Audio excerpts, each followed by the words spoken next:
Alors bonjour à tous et bienvenue sur COVQ Media. Aujourd'hui, je vais faire une vidéo un petit peu plus technique.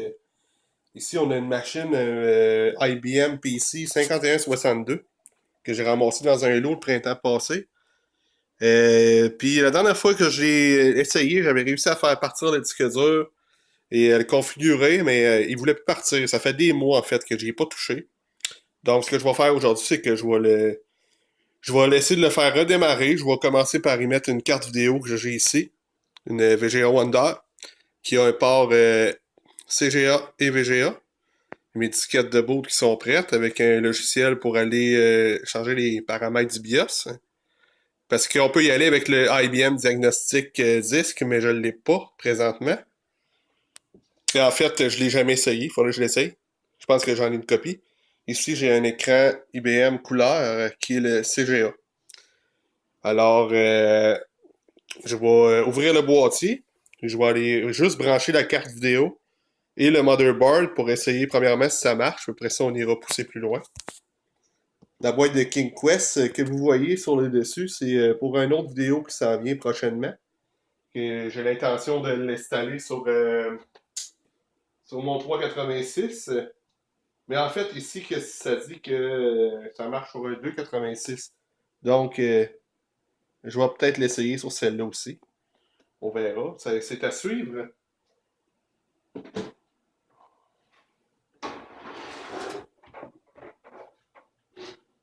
Attention en ouvrant ça, puisque c'est assez pas mal.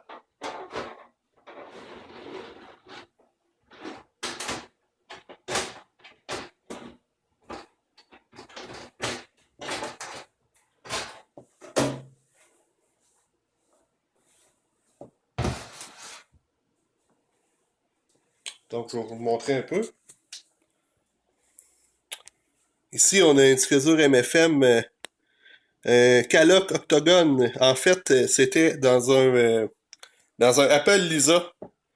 Et ça fonctionnait pas. Je pensais qu'il était mort, mais j'ai réussi à le faire marcher. C'est ce qu'on va voir aujourd'hui. J'avais laissé la carte contrôleur dedans. Donc, elle, je vais l'enlever. Juste pour l'essai. Je vais mettre ma carte vidéo. Juste ici. Un petit sac antistatique là. Donc, elle, je vais l'enlever. Je fais souvent ça quand j'essaie des machines. J'essaye juste, quand j'ai un bug surtout, ce que je fais, c'est que je mets juste la carte vidéo. Puis si ça part, mais là, après, je peux pousser plus loin s'il y a encore des problèmes. T'sais.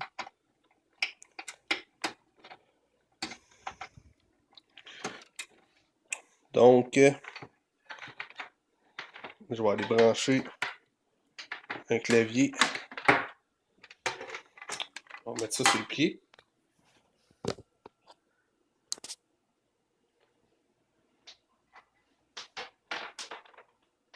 Brancher un clavier, on va brancher tout ça.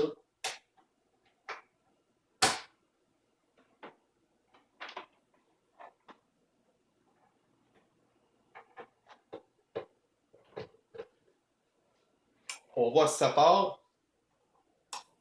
Si ça part, on va pouvoir aller jouer plus loin.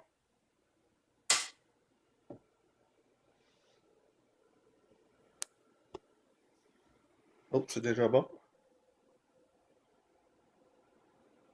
Pour une raison qui m'est inconnue, il est supposé compter 140 K de RAM, mais il contient que 512 K. Bon, ben donc, ça marche pour l'instant. Fait que ce que je vais faire, c'est que je vais brancher ma carte contrôleur avec le disque dur. Puis il me semble dans mes souvenirs, le disque dur, j'avais réussi à le formater, à mettre les fichiers système pour qu'il démarre. Si mettons je fais F1 pour votre voyons, comment je pourrais dire ça? Ceux qui sont pas au courant comment que ça fonctionnait dans le temps, s'il n'y avait pas de disquette de boot, il s'en allait, là, c'est sûr qu'il cherche une disquette, mais il n'y a rien de branché. Qu'est-ce qu'il va faire, c'est qu'il va s'en aller dans le basic. Ça, j'ai jamais utilisé ça, j'ai jamais compris comment ça marchait. Fait qu'on va s'arranger pour qu'il boot sur une disquette.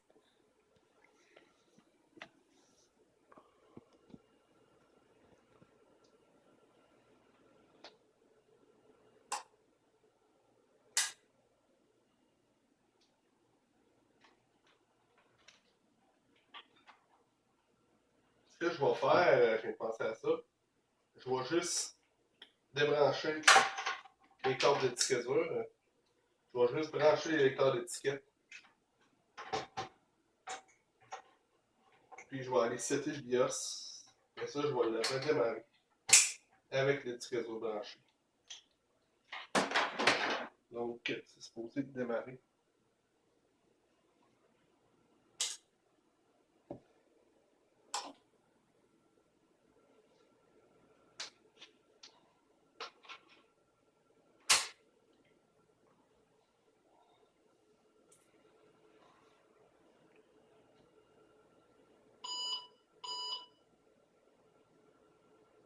Ça va pas bien. Il ne voit pas le lecteur d'étiquette.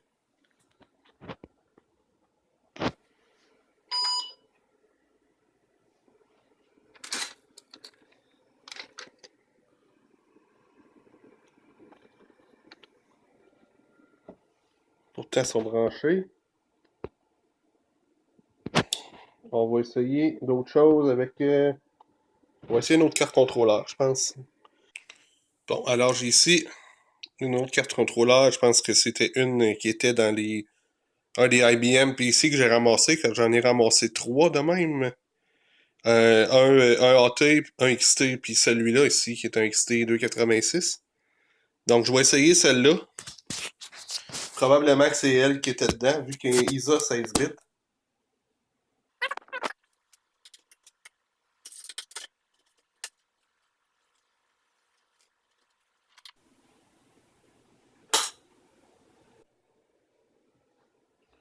Prise 2.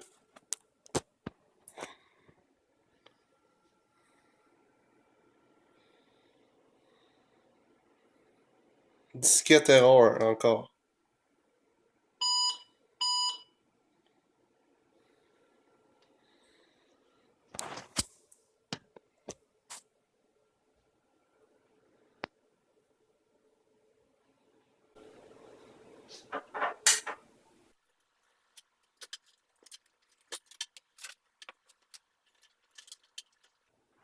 Les lecteurs de disquettes sont bien branchés. C'est ça que je ne comprends pas. On va essayer d'en trouver une autre.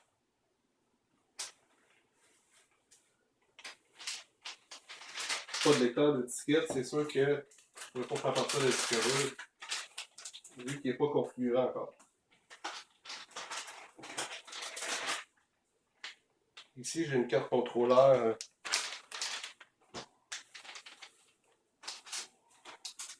qui a juste les ports pour le lecteur de disquette. On va l'essayer, mais le problème avec ça que j'ai eu, je me rappelle, c'est que quand que je mets une autre carte contrôleur en plus, pour le disque dur, ça cause des conflits. On dirait qu'il ne sait plus où aller voir. Donc, je vais essayer celle-là. Je vais juste voir si je suis capable de partir sur les disquettes.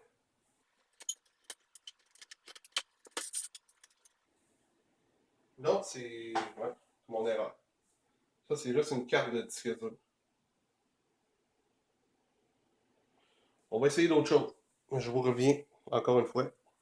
Alors, de retour, c'est sûr que la vidéo a été modifiée, a été éditée, là. Mais j'ai gossé au moins 45 minutes, puis après ça, j'ai pris un break, là. Problème, c'est ça. Premièrement, il y avait un splitter de courant des Molex qui était pas branché. C'est pour ça qu'il allait pas voir le floppy. Après ça, ça marchait pas plus. J'ai essayé différentes cartes contrôleurs. Comme on peut voir là, il y en a une coupe de sortie. Puis ça marchait pas plus. Là, finalement, je me suis dit, bon, je vais changer la carte vidéo de place, je vais changer la carte contrôleur de place. Là, j'avais pris une carte contrôleur avec des ports IDE pour le disque dur, rien que pour voir ce que ça faisait. Je vois qu'il s'envolait sur le lecteur d'étiquette. Fait que finalement, j'ai remis ma carte contrôleur du début. Là, j'ai juste bloqué le lecteur d'étiquette encore. Là, je voyais qu'elle allait lire. Mais à chaque fois que j'allais pour démarrer sur une disquette, il m'écrivait comme erreur parité check avec des points d'interrogation ou des zéros. Fait que là, j'étais là, bon, le board recommence à me faire des erreurs de mémoire. Parce que pour moi, il y a des petits problèmes intermittents, ce board-là, mais là, j'ai remarqué aussi que des fois, excusez, j'ai besoin avec mon focus. Des fois, quand je redémarrais, euh, la carte vidéo, le message m'écrivait au début, des fois c'est écrit 256K vidéo RAM, des fois c'est écrit 1 meg. Puis là, je me suis dit peut-être que la carte vidéo, il l'aime pas trop. Tu sais, c'est une ATI VGA Wonder, c'est un peu overkill pour ce type de machine-là. Fait que j'ai fouillé dans mes cartes vidéo 8 bits, j'ai mis une autre carte vidéo. Et là, cette fois-là, ça a marché. Il démarre tout, il démarre sa disquette. Fait que je vais vous montrer ce que ça fait. Je vais aller configurer le disque dur, comme je parlais plus tôt. Puis après ça, on va repartir, on espère, que ça va redémarrer sur le disque dur comme prévu. J'ai ma disquette de MS-DOS 3.30, 5 pouces et quart, parce que je me suis rendu compte aussi, par après, que l'ordinateur démarrait sur le B2 points, sur la grosse disquette.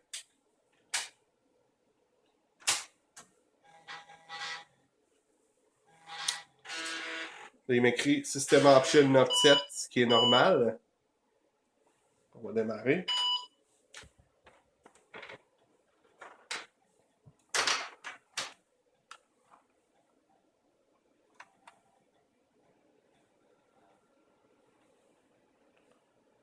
Le 11, 18, 13, 2016. Yes, sir. Puis 15h47. J'ai ce mode-là. C'est 40 colonnes, je pense. On va arranger ça. On va arranger ça de même.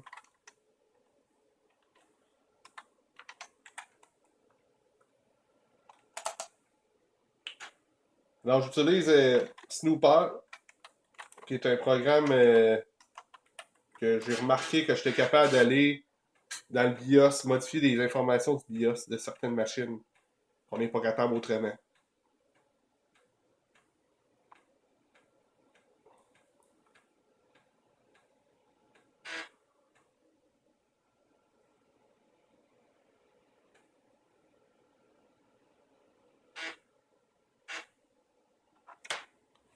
Donc, on peut vraiment voir que c'est un IBM, BIOS IBM. Oups, désolé, clavier glisse. 286 à 6 MHz, ça, j'ai fait le saut quand je l'ai vu. C'est vraiment les premiers qui ont fait. Ils appellent ça un XT 286, mais il y a des ports ISO 16 bits sur le board que vous avez pu voir. Puis là, ce que je vais faire, c'est que je vais aller dans l'option CMOS. Alt-O. Là, il me sort toutes les erreurs. Ce qui est normal. CMOS has lost power. CMOS checksum is incorrect. Configuration is incorrect. Storage and memory size is incorrect. Fait que time of day, bon, ça, je viens de la régler pourtant. Conventionnel memory. Je vais mettre 512. Ça, je vais le laisser de même, en fait, parce que ce que je comprends pas, comme je disais plus tôt, il est supposé compter 640K, mais il compte tout le temps 512. Fait que floppy A, c'est un 360K. Et je pense que c'est un 1.2 MB, mais ça doit être un 1.2 MB. Floppy B, ça doit être un 720. Et mon disque dur, c'est un type 6, catégorisé dans les types IBM, là. C'est supposé être un 30 MB quand j'ai regardé les specs sur Internet, mais lui, avec le type 6, il le prend. Fait que là, ce que je vais faire, c'est que je fais Escape. VGA, UIGA, ça c'est pas bon. On va mettre CGA 80 colonnes, fait qu'il va me fera plus de bugs du début, d'après moi. Il n'y a pas de coprocesseur, fait que je vais faire Escape. Là, il va me demander de sauvegarder, je fais Yes. Et voilà, il must reboot for any change to take effect. Fait que moi, je vais fermer, je dois juste sortir du programme, je vais fermer l'ordinateur.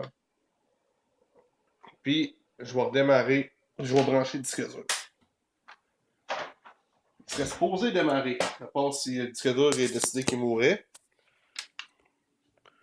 Donc, j'ai mon power ici. Et voilà. Tout est branché. On va essayer ça.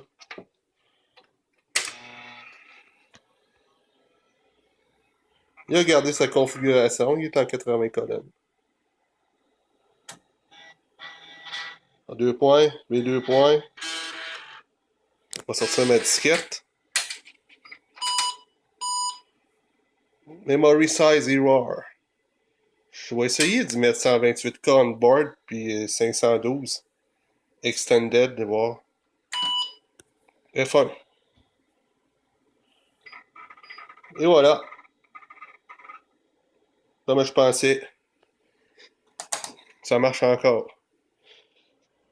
Vous pouvez voir que j'ai appelé le disque dur Apple Lisa. Je me rappelais plus de ça. Si je vais dans Norton Utility, je viens de voir que je l'ai. Je vais aller voir le disque dur. Il y a des bad secteurs au début. C'est pour ça que peut-être que l'ISOL l'aimait pas trop. Là. Il me semble.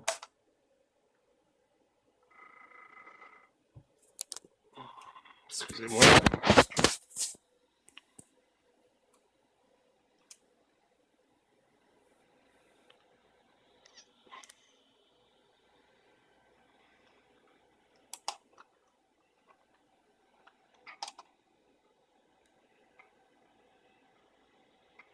Ils sont pas au début, mais il y en a.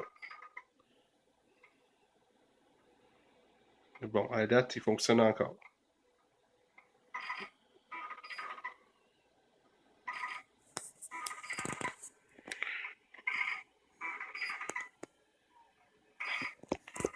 Ouais, il y a de la misère un peu. Il dira peut-être pas des lunes, ce disque dur-là encore, mais j'en profite.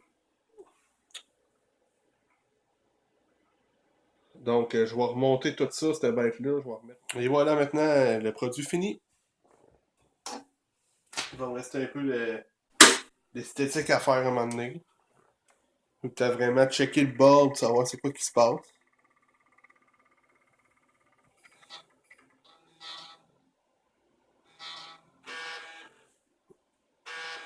Puis je vais essayer aussi de me trouver une tôle là, pour mettre en avant une tôle.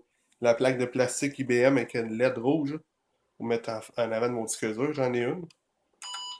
Faut juste que je patente le LED.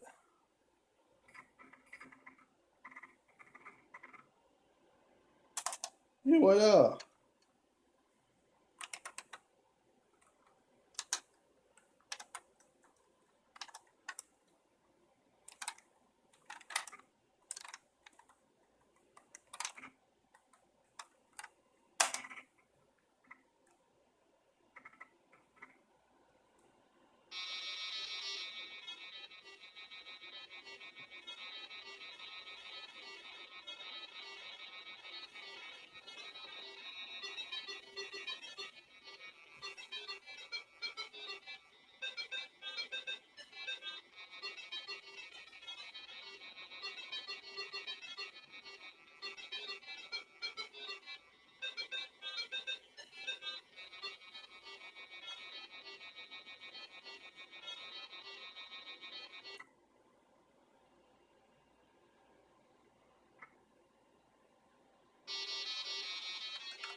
Ouais, troisième, pas si pire.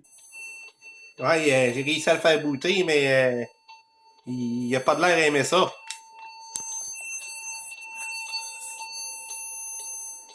IBM Bug.